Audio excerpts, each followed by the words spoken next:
আসসালামু আলাইকুম। আমাদের বাঙালিদের কমন ডেজার্টের মধ্যে অন্যতম হচ্ছে পায়েস। আর সেই পায়েসের মধ্যে বেশ জনপ্রিয় হচ্ছে গুড়ের পায়েস বা খেজুর গুড়ের পায়েস।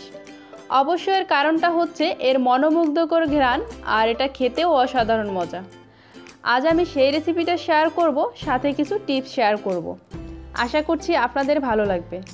আর হ্যাঁ, এখনও যারা আমার চ্যানেলটি সাবস্ক্রাইব করেননি তারা প্লিজ চ্যানেলটি সাবস্ক্রাইব করুন, ভিডিওটি লাইক করুন, কমেন্ট করুন এবং প্রিয়জনদের সাথে শেয়ার করুন। খেজুর গুড়ের পায়েস তৈরি করার জন্য প্রথমে আমি কড়াইতে দিয়ে দিচ্ছি 1 লিটার পরিমাণ তরল দুধ।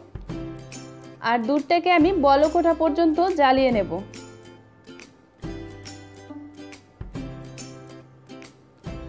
দুধটাকে অনবরত নেড়ে দিতে হবে যেন কোনোভাবেই কড়াইয়ের সাথে দুধটা লেগে না যায়।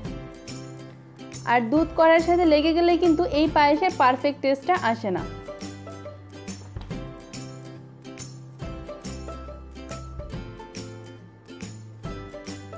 তো দুধে বলক চলে এসেছে, এবার আমি এর মধ্যে দিয়ে দিচ্ছি চাল। আর এখানে আমি 1 কাপের 3 ভাগের 1 ভাগ পরিমাণ পোলার চাল আধা ঘন্টা ভিজিয়ে পানি ঝরিয়ে নিয়েছি। তো চালটাকে আমি একটু কচলিয়ে দিচ্ছি, এতে করে কিন্তু চালটা ভেঙে যাচ্ছে। আর এভাবে করে দেওয়ার কারণে চালটা খুব সহজে সিদ্ধ হয়ে যাবে।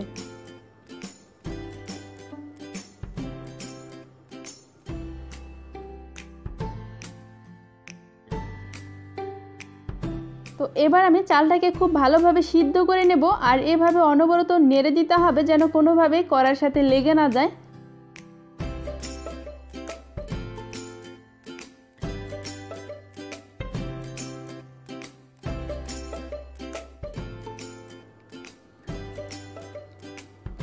তো আমার পায়েসটা কিন্তু প্রায় হয়ে গিয়েছে, আর চালটাও খুব সুন্দরভাবে সিদ্ধ হয়ে গিয়েছে।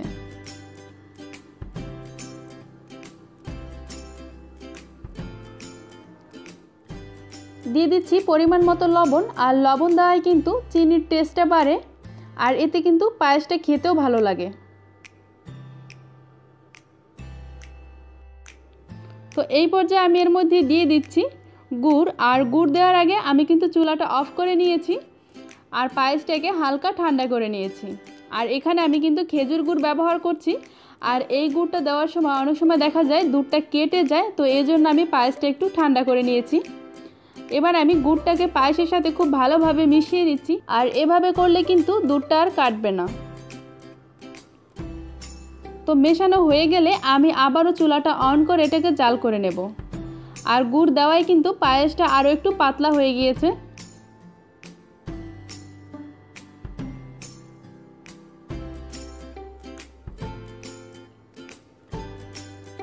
তো আরও কিছুক্ষণ জাল করার পরে এবার আমি এর মধ্যে দিয়ে দিচ্ছি নারকেল কুচি।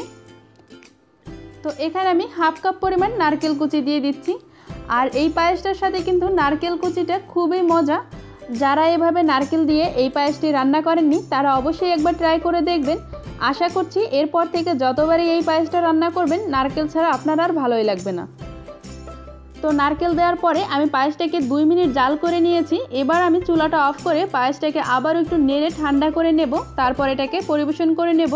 আর এভাবে ঠান্ডা করে নিলে পায়েসের উপরে আর মোটা সরটা পড়বে না।